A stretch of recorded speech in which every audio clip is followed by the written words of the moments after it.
cotangent only, then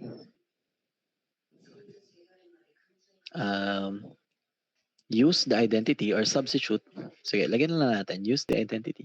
Again, I'm not sure with the exact words that was used there, pero ito parehas naman to.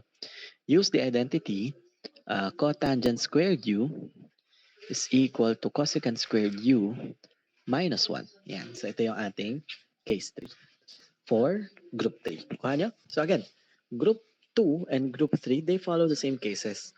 Ang ganawa natin, pinaltan lang natin lahat ng secant term ng cosecant at lahat ng tangent ng cotangent. Okay? Pero same process sila, same situations. Okay? Ngayon, nawala lang yung, hindi ko alam kung nabura ko ba or na-drag ko somewhere. Pero nawala yung last slide natin for the example nito. Magsisingit lang ako ng isang slide. Please wait for a while.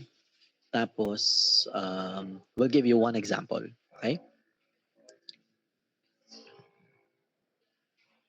Yan. We'll give you. Ito, ba't hindi siya lumabas? Yan, ito yun. Ito yung example natin. Okay? So dito,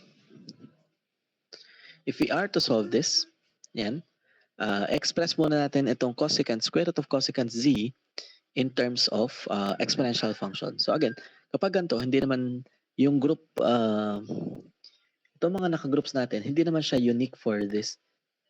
I mean, hindi naman kailangan ganito lang talaga ang itsura. Ano? Sometimes we may rewrite it na magmukhang ganito. Tulad na rin. We may actually write this na magmukhang magkatabi yung cotangent and cosecant. Ano? Pero itong cosecant, i-express muna natin siya in terms of exponential form.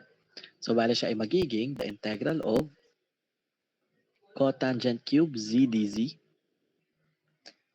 Tapos yung square root of cosecant z, magiging cosecant z raised to ano? Raised to ano to? Raised to 1/2. Okay, that's correct. Yan, raised to 1/2. So, tama yun. Ngayon, if we want it to be written the same, dito sa same format nitong given natin, ang gagawin natin, yung cosecant raised to 1/2 natin, dadalhin natin pataas. Okay, dadalhin natin siya pataas, making the exponent negative. Magiging negative yung exponent. So, bale, it will be the integral of cotangent cube z tapos cosecant z raised to negative 1/2 dz. Okay? Yan. So, according to the groups and cases that we identified a while ago, ano kayang case ang applicable dito? Given cotangent at cosecant, cotangent is raised to 3 and cosecant is raised to negative 1/2.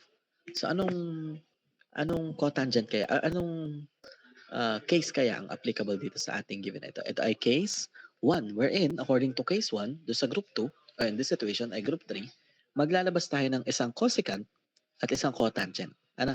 So, maglabas tayo ng isang cosecant at isang cotangent. Ngayon, if you bring out one cotangent, hindi na siya cotangent cube, magiging cotangent squared na siya. Okay? Tapos ito, pag binawasan pa natin ng isa, itong cosecant z, wait, sige, lagay muna natin dito. Pag naglabas pa tayo ng isang cosecant,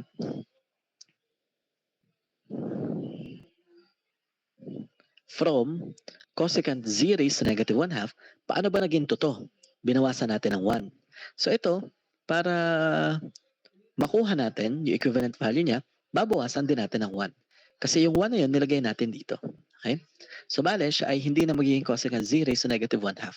Babawasan natin siya ng isa. So, bale, siya ay magiging cosecant z raised to negative 3/2. Okay? Saan po napunta yung isang ibinawas natin? Ayun o, nandyan. Kuha niyo ba? Pagka natin? Okay. Yan. According to the series of steps, dapat the remaining sets or the remaining cotangent function will be replaced by the identity. However, we should make sure first that the cotangent function is expressed as cotangent squared. Ngayon, nagkataon naman ang cotangent squared na ito. So, pwedeng directly na natin i-apply yung identity wherein it will be replaced by cosecant squared z minus 1.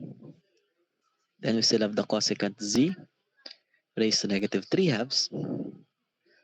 Then we still have the cosecant z cotangent z dz. Okay? So again, just like what I have been explaining a while ago, the reason why we are factoring out something is because we are expecting it to appear in the derivative. Ito, lalabas to sa derivative. Okay? Pero, this will appear in the derivative if our U representation is cosecant. Kuha nyo? Kasi kung maalala nyo, yung group 2, case 1 natin, kasi case 1 to, di ba? Ang U natin doon ay secant. So dito naman, ang U natin ay cosecant. Kuha niya ka? Kuha niya. Ayan, cosecant to. Okay?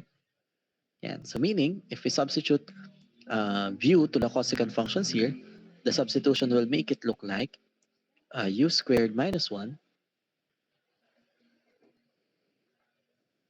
Who's that?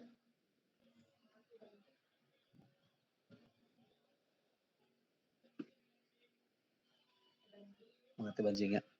U squared minus 1, and then cosecant Z raised to negative 3 halves will be U raised to negative 3 halves. Bale, magiging U raised to negative 3 halves to. Okay? Then cosecant Z cotangent Z, where do we get its substitution? We'll get it from the derivative of this, the derivative of cosecant Z. So the derivative of cosecant Z is negative cosecant Z dz, cotangent Z dz. Okay? So that's one thing that is different also from groups 1, from group 2 and group 3.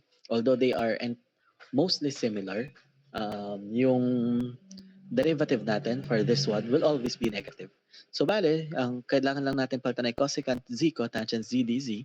So we don't need that negative sign there. So we'll just multiply both terms by a negative value.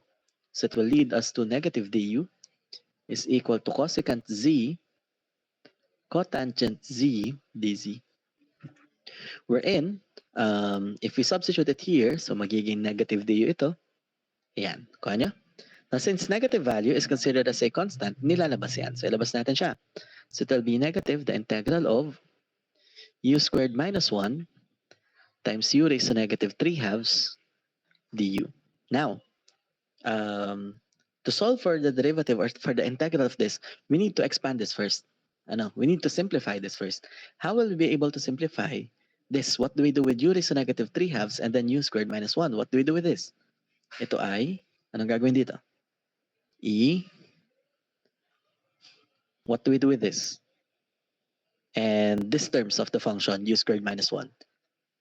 This will be what? Anong gagawin para ma-distribute? Sabi ko na. So this will be distributed. Yan. Distribute siya. Okay? Bakit? Kasi if you distribute it, masisimplify yung given. At magiging isang simpleng polynomial na lang siya. Okay? So by doing that, we'll have here negative the integral of, if we distribute, bali siya ay magiging U squared times U raised to negative 3 halves. That is U raised to 1 half. Tama ba? Tama. 4 halves plus negative 3 halves is 1 half. Tapos U raised to negative 3 halves times negative 1, that'll be U raised to minus U raised to negative 3 halves. Okay? Yan. So what will happen next given that after we have distributed ang natira ay dalawang term? Okay? So ano na gagawin? We may now solve it separately. Pero take note, may negative value siya sa labas. So ibig sabihin that negative value, pag pinaghiwalay natin ito, it will be distributed to them as well. Okay? So it will be negative the integral of U raised to 1 half du minus negative. So ibig sabihin, magiging plus na siya kasi minus negative. Sige, ilagay natin para makita nyo. Kasi baka magtaka yung iba, bigla naging plus eh. So para pag binalikan yung solution, makikita nyo kung ano nangyari. Minus negative the integral of U raised to negative 3 halves du.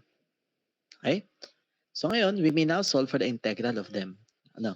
So tulad doon, yung U raised to 1 half du, its integral is negative, dahil may negative sa labas.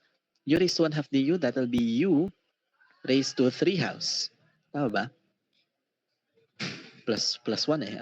U raised to 3 halves over 3 halves. Tapos minus negative, magiging plus na siya. Then, U raised to negative 3 halves, that will be U, negative 3 halves plus 1 is negative 1 half. Tama ba? Negative 1 half over negative 1 half plus c. Okay? Ngayon, we will simplify it by multiplying the numerator by its reciprocal. So it will be negative 2 u raised to 3 halves over 3. Tapos dahil negative yung denominator, magiging negative na ulit yung buong term. So it will be minus 2 u raised to negative 1 half plus c. But then again, the final answer should be expressed with the original u representation, which will lead us to negative 2 cosecant z raised to 3 halves over 3 minus 2 cosecant z raised to negative 1 half plus c. Okay? Ngayon, ito negative 1 half na ito, pwede nyo pa rin siyang express as square root or whatever. Pero for me, I will accept this already. Okay na sa akin ito. Okay? So ngayon, ang gusto lang nating iparating dito, what we would just like to show you here is that yung cases 1, 2, and 3 natin for group 3 is the same as cases 1, 2, and 3 natin for group 3.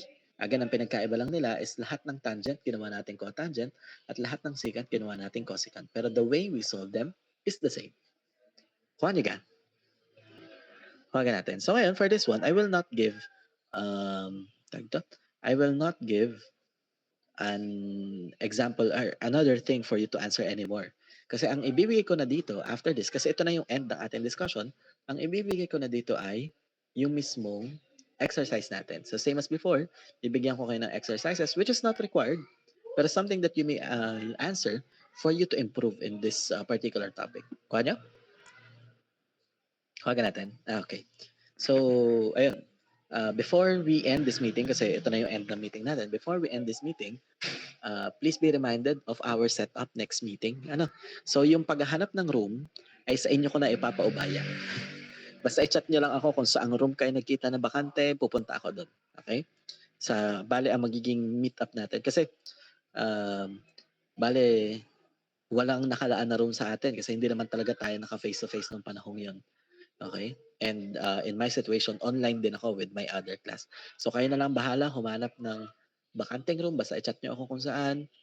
It doesn't matter kung saan. Basta may bakante, okay lang. Okay? Dadayuhin ko kayo doon.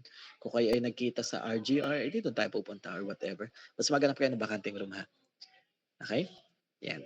So if you don't have any questions or any clarifications at all, then that would be all. Thank you and God bless. And you may now leave this meeting.